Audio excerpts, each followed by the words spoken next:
Discriminés, sans ressources, malgré ces obstacles, ils ont réussi à aller à l'université à Brazzaville, en République du Congo. Mais même ici, les étudiants de la communauté pygmée sont mis à l'écart. Karine étudie en master de droit et milite pour sa communauté. On se retrouve tous, on ne connaît pas les origines ethniques. Dès qu'on remarque seulement, ah, ça c'est une autochtone. En ce moment-là, il y a les gens, en fait, le regard que les gens te portaient, ça change du coup. C'est la considération que les autres avaient envers toi. Du coup, ils ne peuvent plus te considérer parce que, comme ici au Congo, les autochtones sont considérés comme des sous-hommes.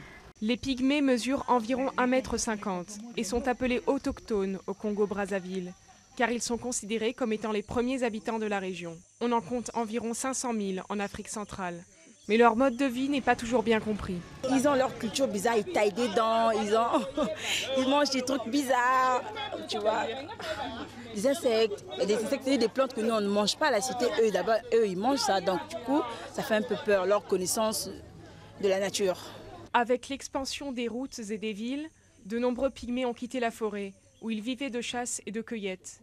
Dans ce camp, à 7 heures de route de la capitale, ils travaillent pour les Bantous, une autre frange de la population. Ils constituent aujourd'hui une main-d'œuvre bon marché pour le reste de la population congolaise. Nous, on en vend seulement les feuilles, les mfumbu. Donc, nous, on ne fait pas le manioc. Si on fabrique le manioc, les Bantous, on ne peut pas manger pour nous. Le gouvernement congolais lutte contre la discrimination dont les pygmées font l'objet. Mais il préfère insister sur l'intégration des populations autochtones dans la société plutôt que sur la préservation de leur vie en forêt. Aujourd'hui, nous mettons l'accent sur la santé, sur l'éducation. Il y a pas mal d'écoles qui sont créées par les sociétés forestières, par les ONG,